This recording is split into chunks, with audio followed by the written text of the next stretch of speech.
Don't be discouraged.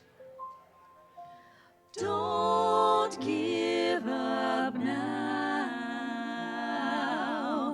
Don't be discouraged. Don't give up now. Someday somebody's gonna make you wanna turn around and say goodbye. Till then, baby, are you gonna let them hold you down and make you cry? Don't you know, things will change, things will go your way if you hold on for one more day. Hold on for one more day. Hold on for one more day. Hold on for one more day.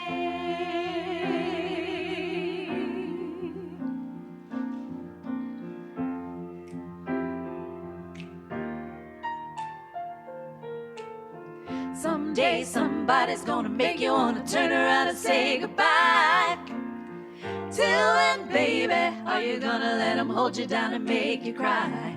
Don't you know, things will change, things will go your way if you hold on for one more day. Hold on for one more day. Hold on for one more day.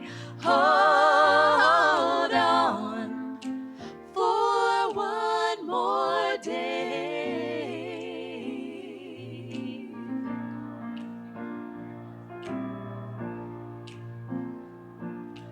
For one more day.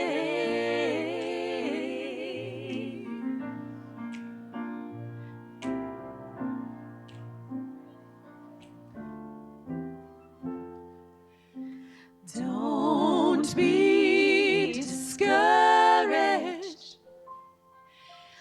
Don't give up now.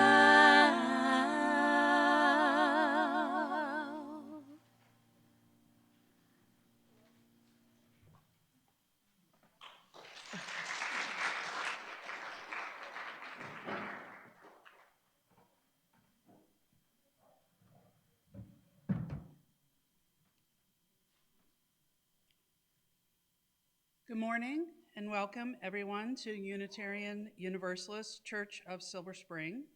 My name is Carol Hamilton and I am this morning's worship associate, and my pronouns are she, her. From many cultures and sexualities, genders, and belief, we come together in one congregation. If you are able, please move towards the center of your row. If you're really brave, come closer to us. We don't bite. So that those who come later are able to find a place to sit. So nobody's moved. Am I not that persuasive? Come on, somebody can do it. I know you can do it. You moved, somebody moved. All right, everybody's really attached to their seat. Okay. It helps us create a warmer welcome to one another. If you're visiting with us today, we are glad you're here. Joanne Kim is our today's welcoming captain, and we'll be happy to connect with you who would like to learn more about our faith and how to become a member or friend of the congregation. Today's service introduced our worship theme for the year, creating a culture of care, and that meant also moving your seat. After today's wisdom moment, we will have a chance to share a joy or sorrow from the microphone or in the chat if you're on Zoom. And about halfway through the service, children 3 or up will be invited to connect with other kids as part of a religious education experience outside the sanctuary. In just a moment, everyone will be invited to greet their neighbors. This is also a good time to come up front and light a candle or grab a hymnal from the cart near the kitchen, even though I don't see one there, so maybe it's somewhere else. It's around the corner where I can't see it. Okay.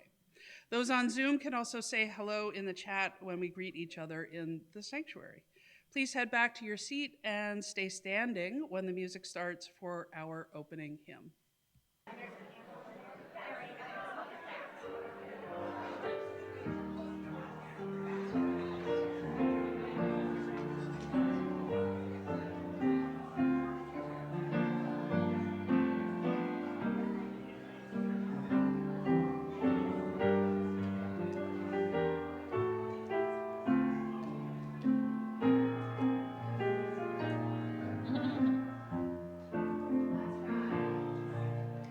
Gather the Spirit, harvest the poor.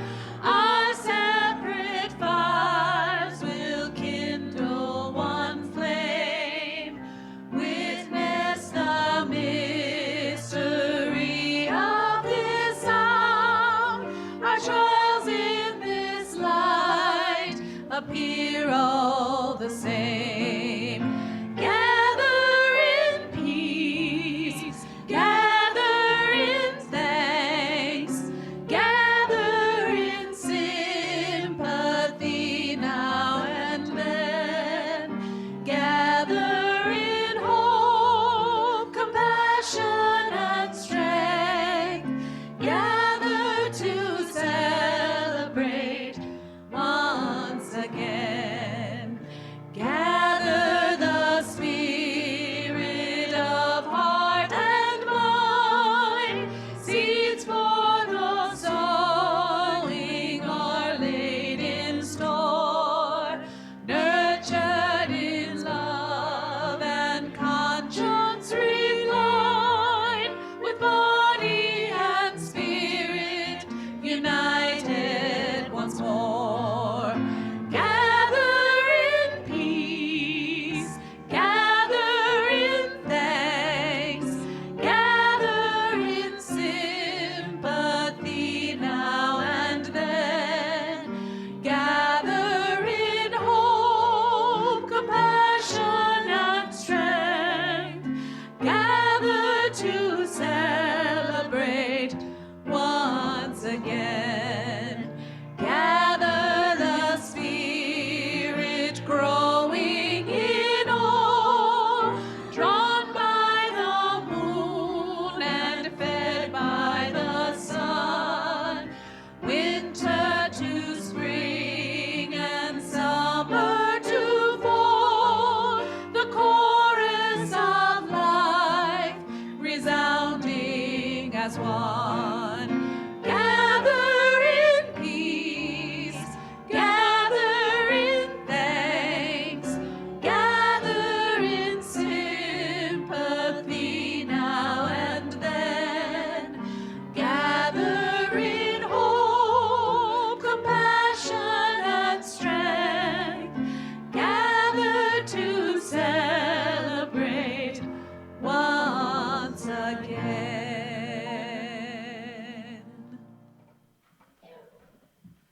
Now it's time to light the flaming chalice, a symbol of our free faith. Please join me in saying the words on the screen as Castor Douglas lights the flame. May this light warm our hearts with love and caring and guide us in the ways of truth.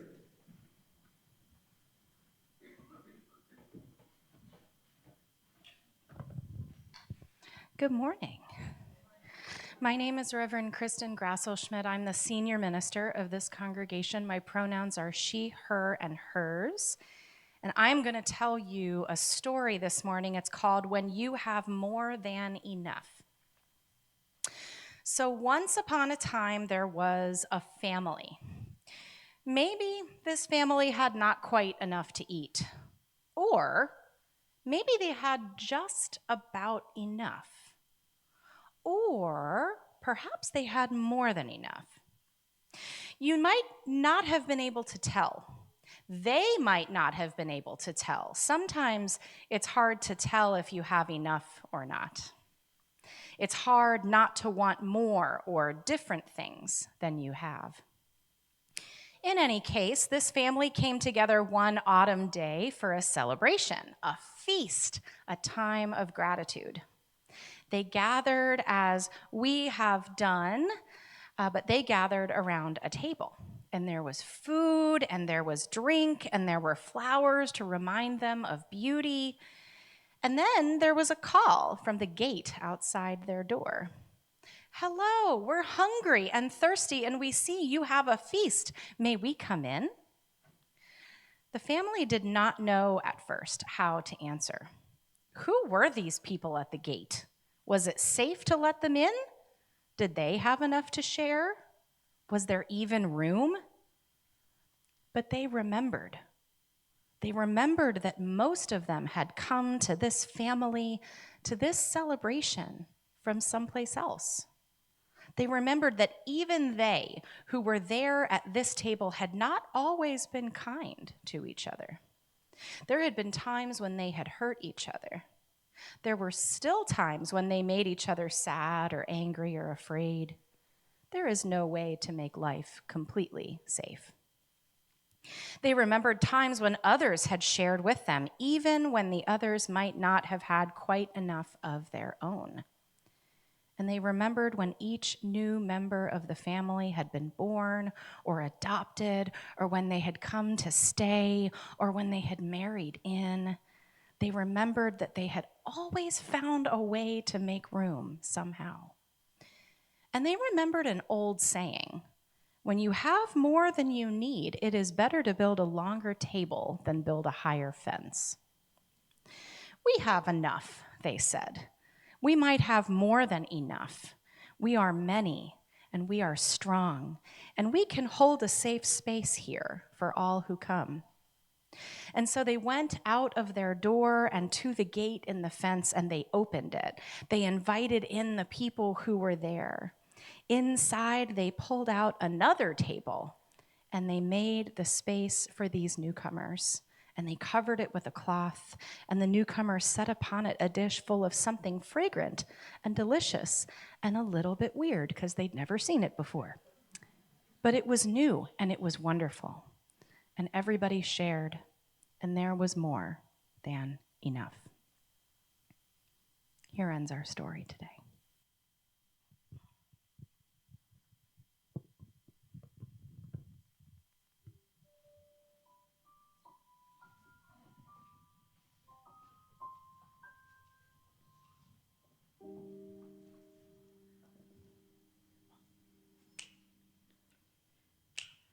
Ooh, ooh, ooh, ooh, ooh, ooh, ooh, ooh, ooh, ooh, ooh. Ooh, ooh, ooh, ooh, ooh, ooh,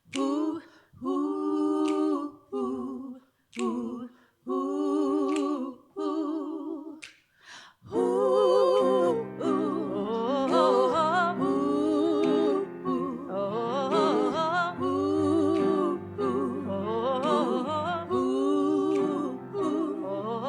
If blood will flow when flesh and steel are one, drying in the color of the evening sun, tomorrow's rain will wash the stains away,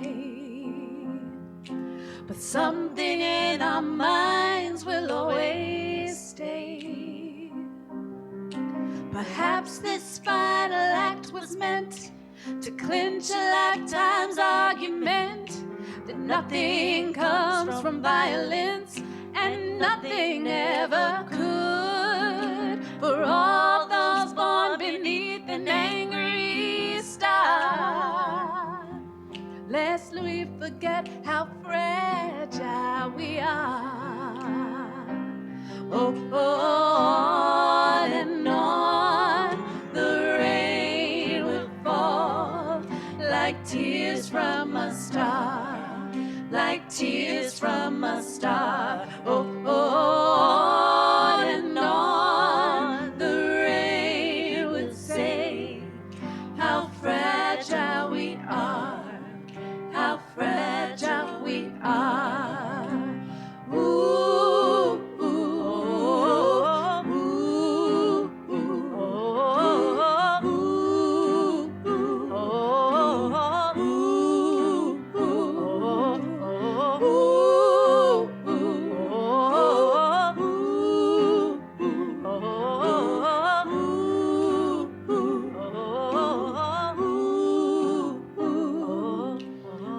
Perhaps this final act was meant to clinch a lifetime's argument that nothing comes from violence and nothing ever could. For all those born beneath an angry star, lest we forget, Lest we forget, lest we forget, lest we forget, lest we forget how fragile we are.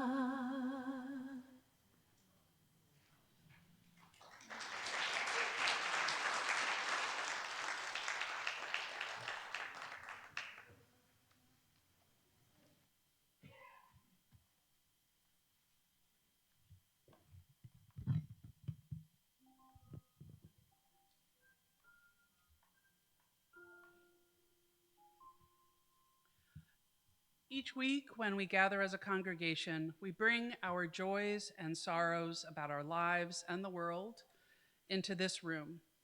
When we ask for remembrance or celebration, prayer or thoughts, we make this sanctuary a sacred circle.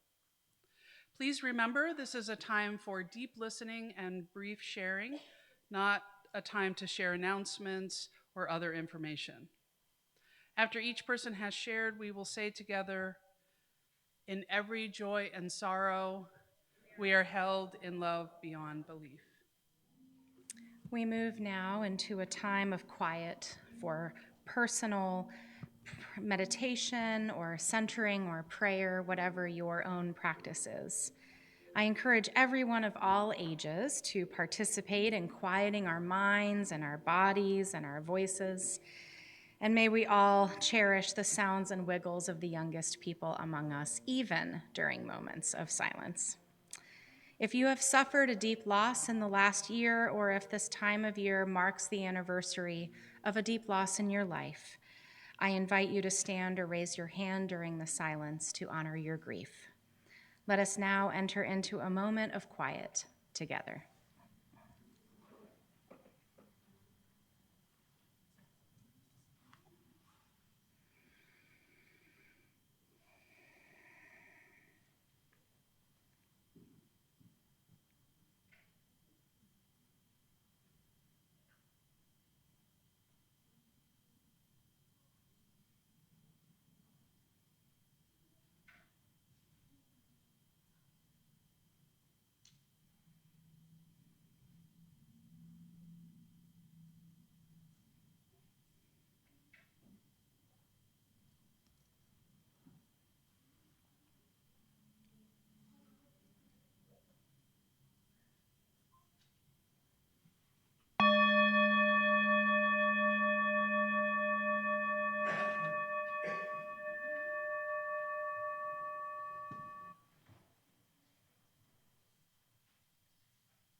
Comfort me, comfort me,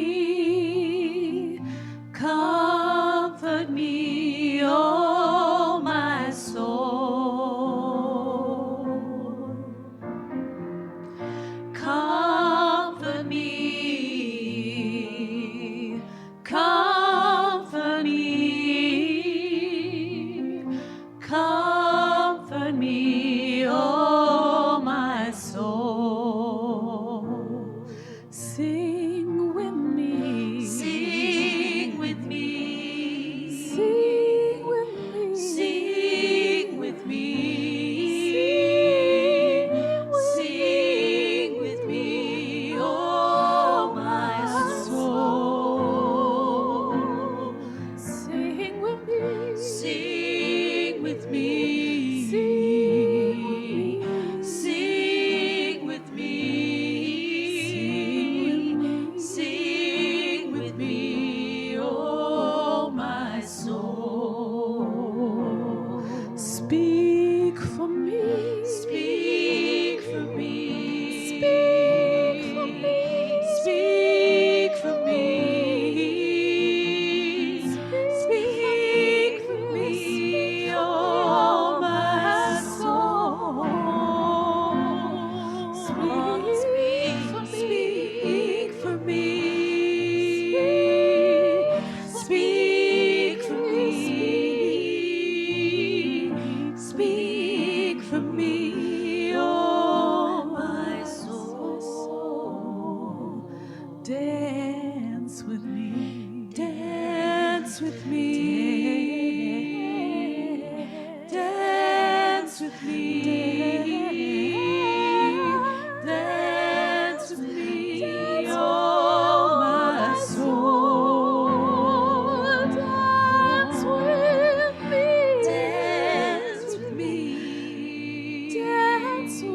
with me, dance with me, dance with me, oh my soul.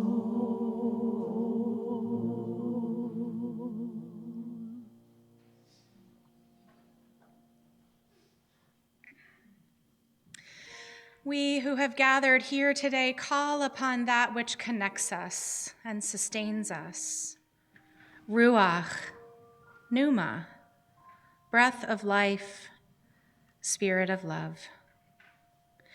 With each breath, we give thanks for the many blessings of life, for the joys and milestones, celebrations, and good news shared today and held with gratitude in our hearts. With each breath, our thoughts and our hearts go out to those who've shared sorrows and fears, regrets, and concerns. When the weight of the world overwhelms us, when the culture of violence shatters our hearts for the 1,000th time, when we worry about ourselves and others, when we feel small or weak, alone or afraid, let us lean into the arms of community. Let us return always to the breath of life, to the power and simplicity of the present moment, the only moment we ever really have.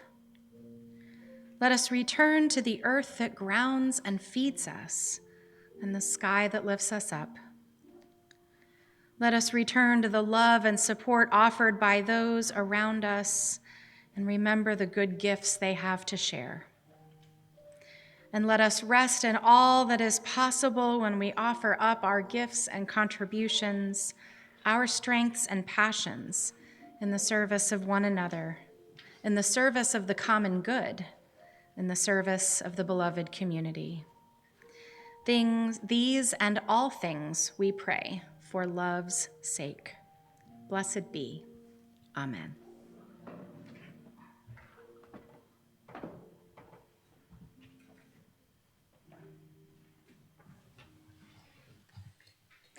I'm Sarah, she, her, RE coordinator and introvert. If you are a kid ages 3 and up and you'd like to go learn and grow with other kids your age, please get up from your seat and join me here up front. The learning and growing our kids do is an expansion of our worship.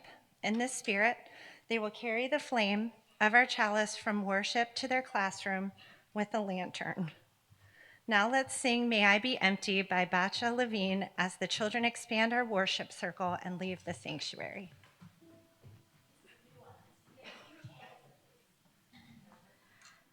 May I be empty and open to receive the light. May I be empty and open to receive. May I be full and open to receive the light. May I be full and open to receive. May I be empty and open to receive the light. May I be empty and open to receive. May I be full. May I be full and open to receive the light. May I be empty and open to receive. May I be empty and open to receive the light. May I be empty and open to receive. May I be full and open to receive the light. May I be full and open to receive. Our first reading this morning is a poem by Naomi Shihab Nye titled Shoulders. A man crosses the street in rain, stepping gently, looking 2 times north and south, because his son is asleep on his shoulder. No car must splash him, no car drive too near to his shadow. This man carries the world's most sensitive cargo, but he's not marked. Nowhere does his jacket say fragile, handle with care. His ears fills up with breathing. He hears the hum of a boy's dream deep inside him. We are not going to be able to live in this world if we are not willing to do what he's doing with one another. The road will only be wide, and the rain will never stop falling. Here ends the reading.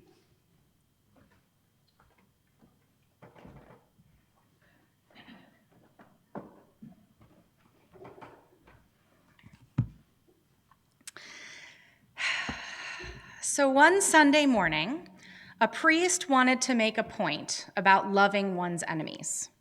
So he asked his congregation to raise their hands if they felt they had a lot of enemies. And a few hands went up.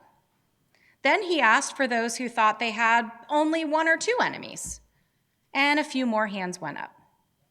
Finally, only one old woman raised her hand when the priest asked if there was anyone who didn't think they had any enemies.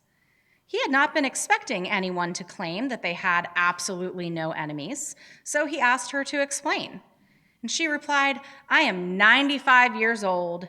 I don't have any enemies because I outlived all of those jerks."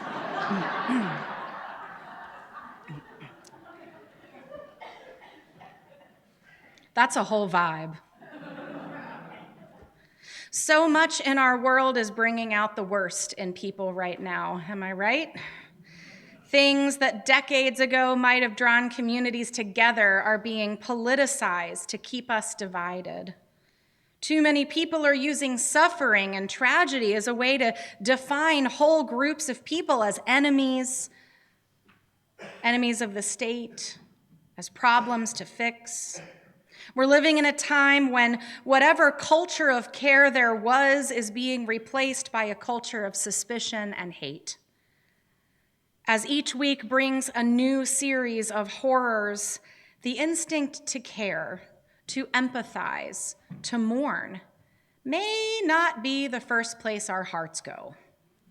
And for whatever reason, there's a steady stream of people who seem to think it's really important to police how we all feel about the people stoking the flames of violence. Now, throughout history, there have been figures with an almost superhuman capacity for love and compassion. Joseph in the Hebrew Bible somehow forgave his brothers after they sold him into slavery. Jesus said, "Forgive them, Father, for they know not what they do," as he was being crucified. Buddha supposedly never lost patience with anyone after he achieved enlightenment. And I think there's a reason that this kind of inner serenity is lauded in so many religious traditions as an ideal to pursue. Life would be a lot easier if we could just make the conscious decision to never feel jealousy or envy, resentment or hate or want vengeance. It is a good thing to consider salvation to be a process instead of some ontological switch to be flipped, and that our faith has never been about trying to make ourselves feel or believe things other than what we truly feel and believe. Because feelings don't work that way. The emotions that bubble up inside of us after we, say, learn about the death of a white supremacist are not as important as what we do with those feelings. And as anyone who practices meditation can tell you, feelings bubble up, sometimes in predictable ways and sometimes out of nowhere. But if we practice how to allow them to move through and out of us, we can find freedom to choose how to respond instead of allowing our feelings to dictate our behavior. It's news weeks like these that people often say things like, "Love is all we need." And I have to confess, I find this to be at best unhelpful when I'm trying to hold on to my empathy in a regime that wants to put one of my children in a camp to cure his disabilities, that thinks the solution to violence is more guns, that wants to solve the homelessness crisis by euthanizing people without homes. So when I'm wrestling with heavy feelings about people who cause real harm, I look for guidance from teachers like Howard Thurmond. Spiritual mentor of the Reverend Dr. Martin Luther King Jr. and other civil rights giants, Thurmond experienced the full scope of suffering and oppression that early 20th century America could throw at him. When Thurmond talks about love in a spiritual and religious way, he is speaking from far more depth than any memeable trope.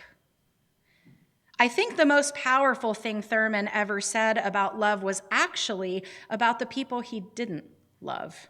Some of you may remember when I preached a sermon about this exact reading 4 years ago. There are some people I don't want to love, he said. I ought to.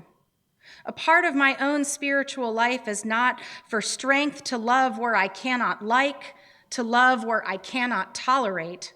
My problem is again and again in the long experiences of my days, I find myself facing this terrible fact that there are some people that I have not grown spiritually mature enough not to love, but to want to love. My struggle in this aspect of my journey is one that keeps me exploring all of the regions of prayer that I can find in order that I might get the strength to desire to do this, he said. Thurmond kept it real. Now, there are going to be people who do things that bring up all sorts of emotions we've been taught to feel ashamed of feeling. Hate, resentment, the desire for vengeance, a feeling of satisfaction when a person suffers the exact same kind of violence they've promoted for a long, long time. But shame about our emotions is a waste of time. We can and should allow ourselves to fully feel whatever it is that bubbles up inside of us, and then take a walk, or bake some bread, or plant a flower, or say a prayer, or smack some golf balls until those feelings move through and out of us.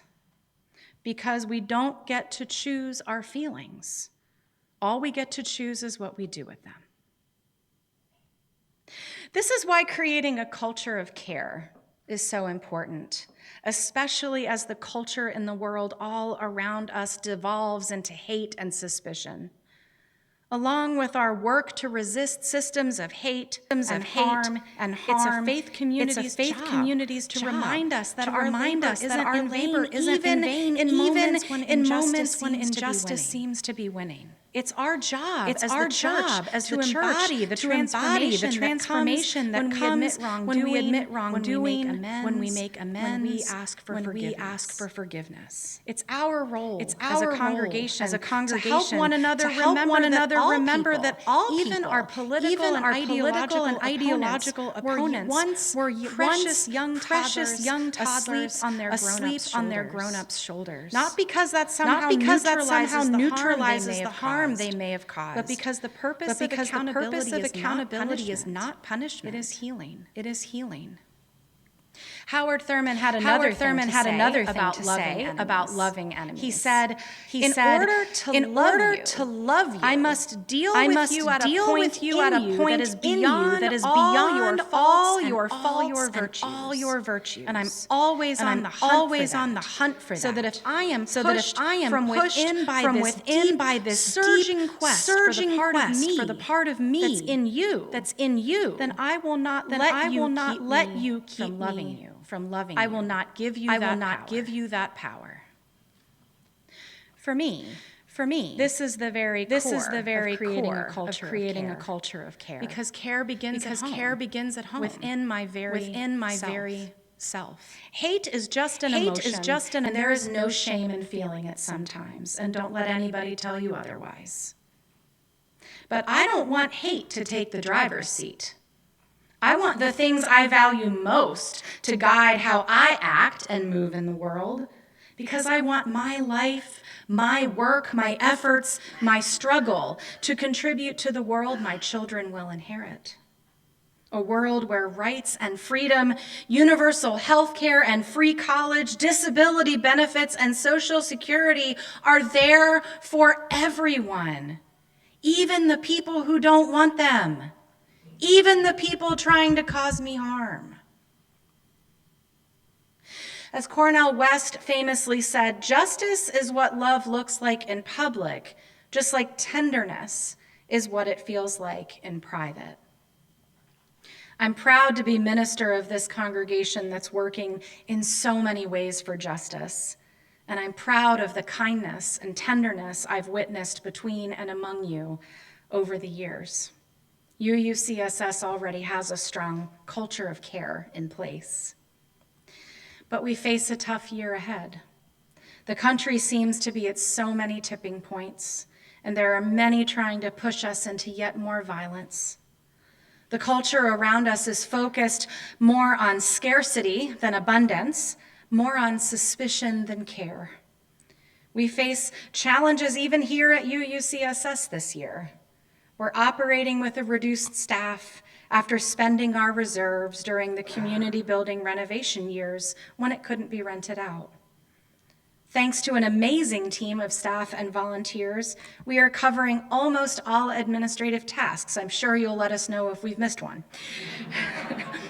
Working to increase rental income, and the Finance Committee is working to guide us into a healthier financial place. Now, it would be easy for us to keep our gaze inward as a community this year. It would be understandable for this congregation to focus on the improvements we need to make, the income we need to generate, the policies we need to fix, the problems we need to solve. But as our wisdom story this morning began, once upon a time there was a family. Maybe this family had not quite enough, or maybe they had just enough, or perhaps they had more than enough. You might not have been able to tell. They might not have been able to tell. Sometimes it's hard to tell if you have enough or not. It's hard not to want more or different things than you have. After 16 years of parish ministry, I can tell you with some authority that few, if any, congregations ever feel like they have enough time, money, or volunteers. We may be strapped for cash, my friends, but this congregation has spirit and love to spare.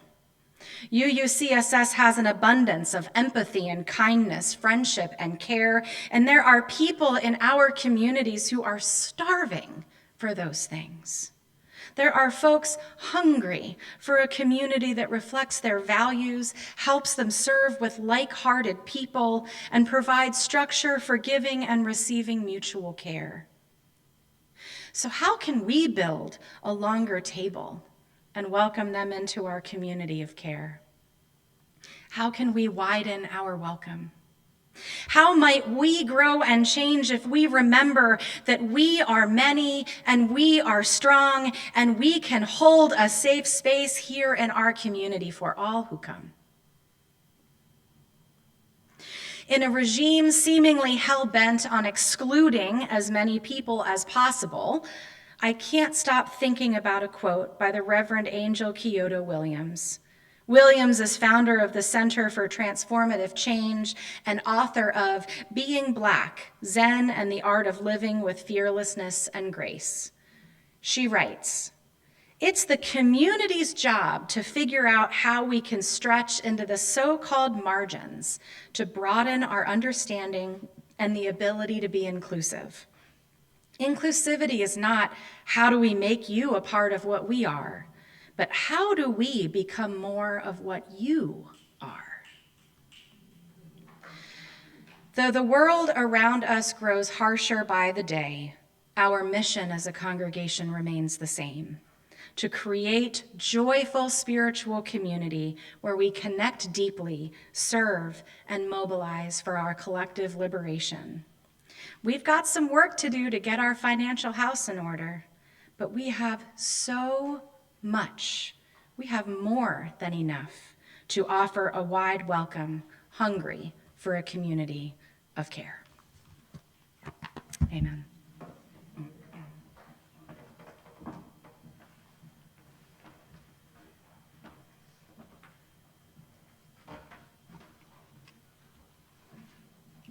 This congregation is possible not because we charge people a fee for Sunday services or religious education, and not because we receive government money from the government or from our denomination. Everything this congregation is or does is possible because we choose to share our gifts here.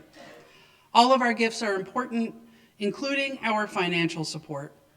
However you choose to make your gift, and the ways to give are on the screen, I hope you will join me in giving generously. Please join me in dedicating all of our gifts. To the mission to create joyful spiritual community where we connect deeply, serve, and mobilize for our collective liberation.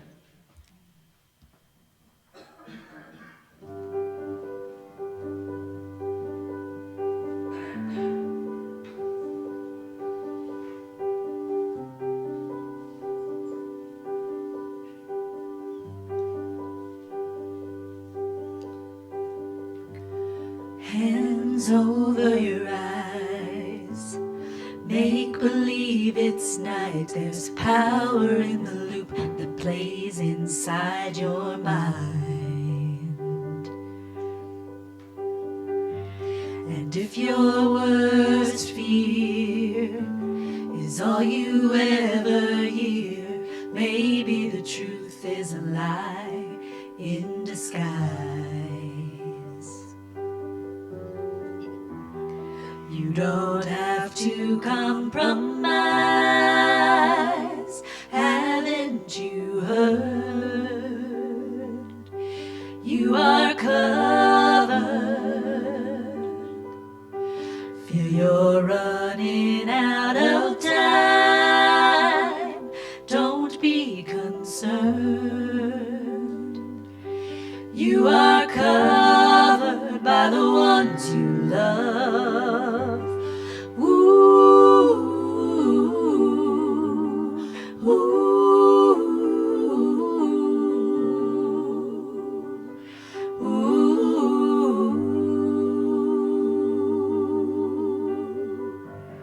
When we try to speak, we fall back into the repeat.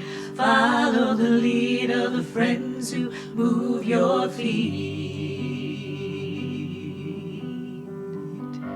who take you higher, tell you to dance with your desire, remind you the fire you have isn't burning out.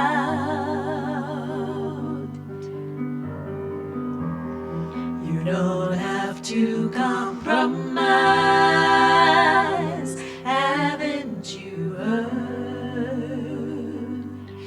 You are covered.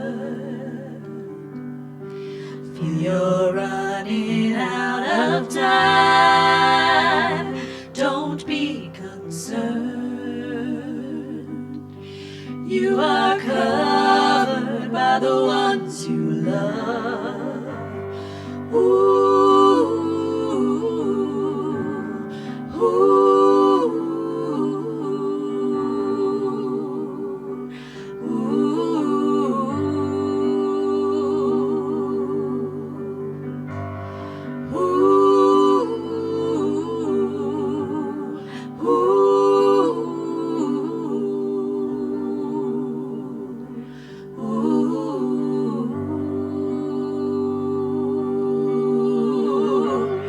Covered by the sun, covered by the moon, covered by the light inside you, even when there's no proof.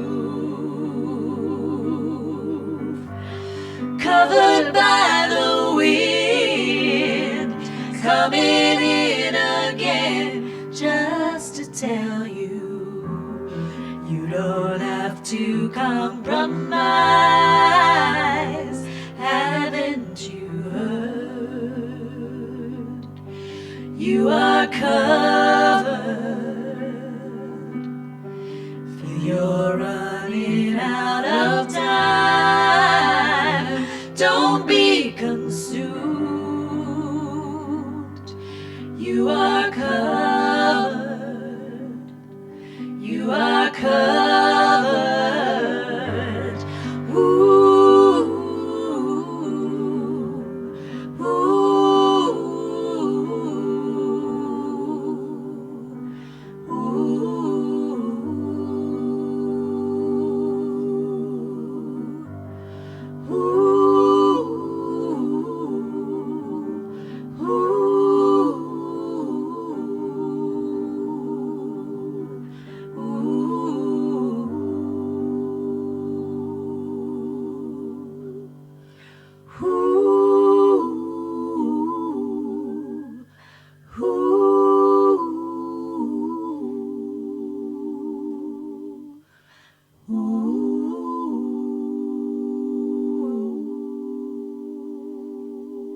Let's rise and body our spirit and join in singing our closing hymn. This is an old favorite.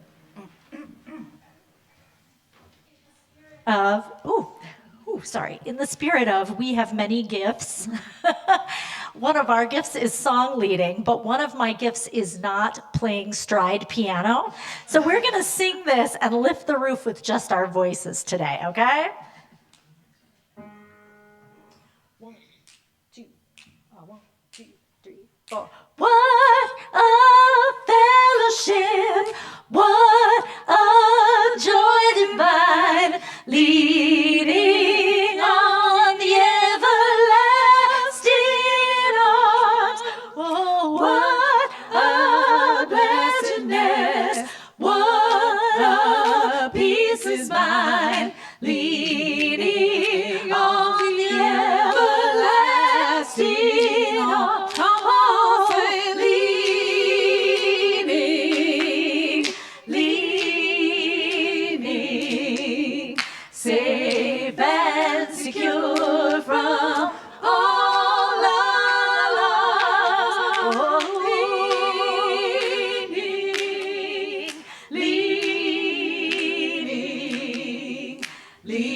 Leaning on the everlasting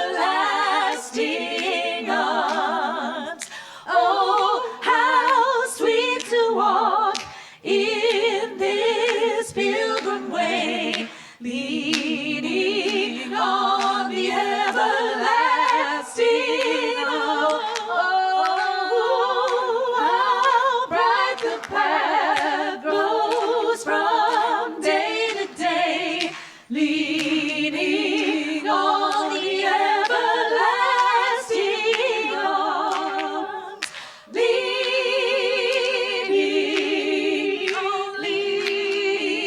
Leading, safe and secure from all alarm.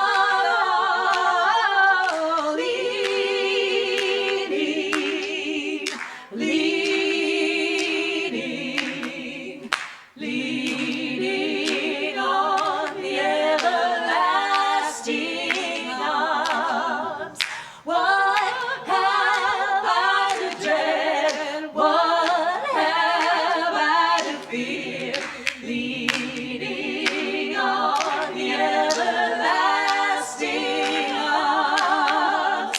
I have blessed peace with your love so near, leaning on the everlasting arms. One more time, leaning,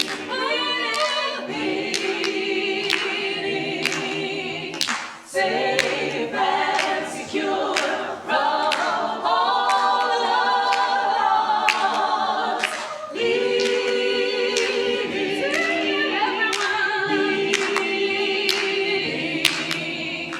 Leaning on the everlasting arms. Thanks for going there with us, everybody. Won't you please be seated? And join me in the words of chalice extinguishing. In just a minute. Carry the flame of peace and love until we meet again. We can lean on one another, folks. We can lean on one another. Our worship is now over, and our service and our volunteer fair and potluck and teacher orientation begin.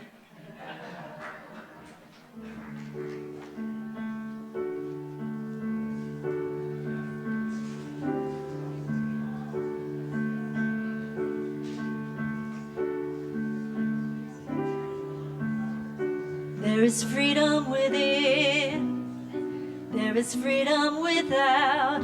Try to catch the deluge in a paper cup. There's a battle ahead, many battles are lost, but you'll never see the end of the road while you're traveling with me.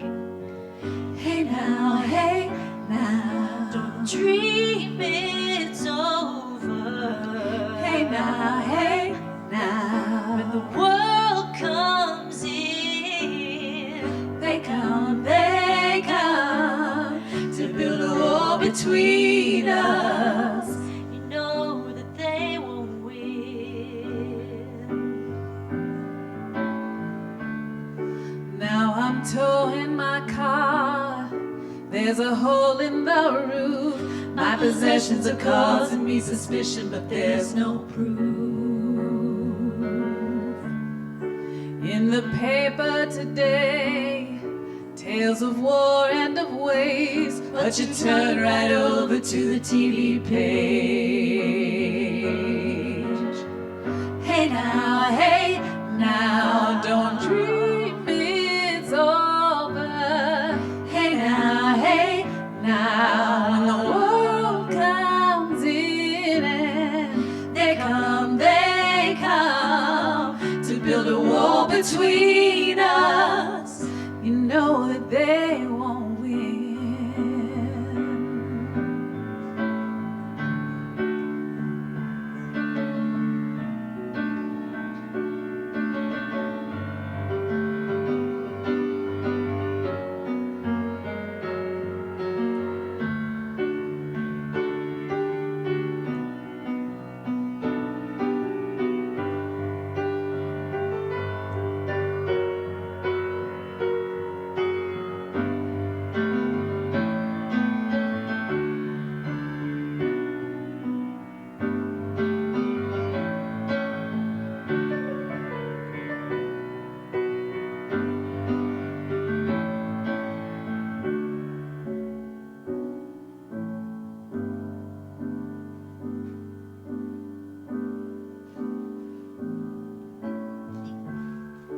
Now I'm walking again to the beat of the drum, and I'm counting the steps on the road to your heart. Only shadows ahead, barely clearing the roof. Get to know the feeling of liberation and release. Sing it with us. Hey now, don't dream it's over. Hey now, the world comes in. They come to build a wall between us. We know that they won't win. Don't let them win. Hey now, but don't dream